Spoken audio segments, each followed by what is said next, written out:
যাচ্ছিলেন আত্মীয়ের কুলখানিতে। পথে মাওয়া এক্সপ্রেসওয়ে টোল প্লাজায় বাসের ধাক্কায় প্রাণ গেল 6 জনের। এর মধ্যে আছেন একই পরিবারের 4 জন। মরদেহগুলো রাখা হয়েছে মিটফুড হাসপাতালে। আহত 5 জনকে মিটফুড পঙ্গু হাসপাতালে চিকিৎসা দেওয়া হচ্ছে। বাস চালক ও সহকারীকে আটক করে পুলিশে দিয়েছে স্থানীয়রা।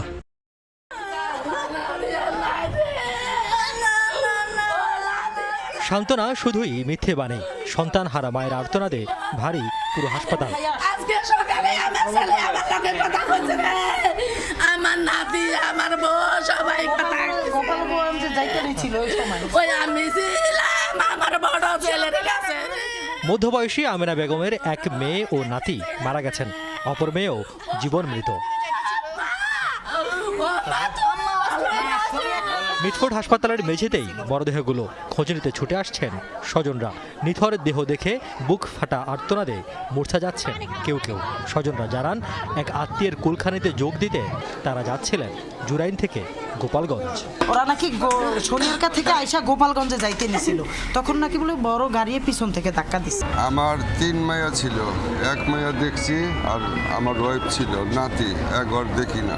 সিসিটিভি ফুটেজে দেখা যায় সকাল 11টার খানিক পর টোল প্লাজায় অপেক্ষমান ছিল একটি মোটরসাইকেল, একটি মাইক্রোবাস এবং একটি প্রাইভেট কার। এ সময় দ্রুতগামী একটি বাস পেছন থেকে সজোরে ধাক্কা দিলে দুমড়ে মুচড়ে যায় যানগুলো। মোটরসাইকেল থেকে ছিটকে পড়েন নারী ও শিশু। আহতদের উদ্ধার করে মিটফোর্ড হাসপাতালে নেয় সেনাবাহিনীর একটি দল। পরে 6 জনকে মৃত ঘোষণা করেন চিকিৎসক। আহতদের সেবার ব্যবস্থা করা হয় 2 হাসপাতালে।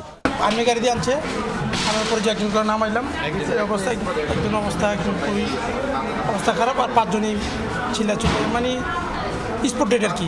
তো বাইকে একটা বাচ্চা মারা গেছে আর একজন মহিলা ছিল, উনি প্রচুর অসুস্থ হয়ে গেছে আর কি। আর মনে হয় আপনার মাইক্রোতে যারা ছিল এর মধ্যে 4 জন আহত আর 4 জন মারা গেছে। মরদেহগুলোর আইনি প্রক্রিয়া শেষে পরিবারের কাছে হস্তান্তর করা হবে বলে জানিয়েছে পুলিশ। আবদুল্লাপুর কুচিয়াপাড়া এলাকায় ঘটনাটি ঘটে, টোল প্লাজা এলাকা থেকে।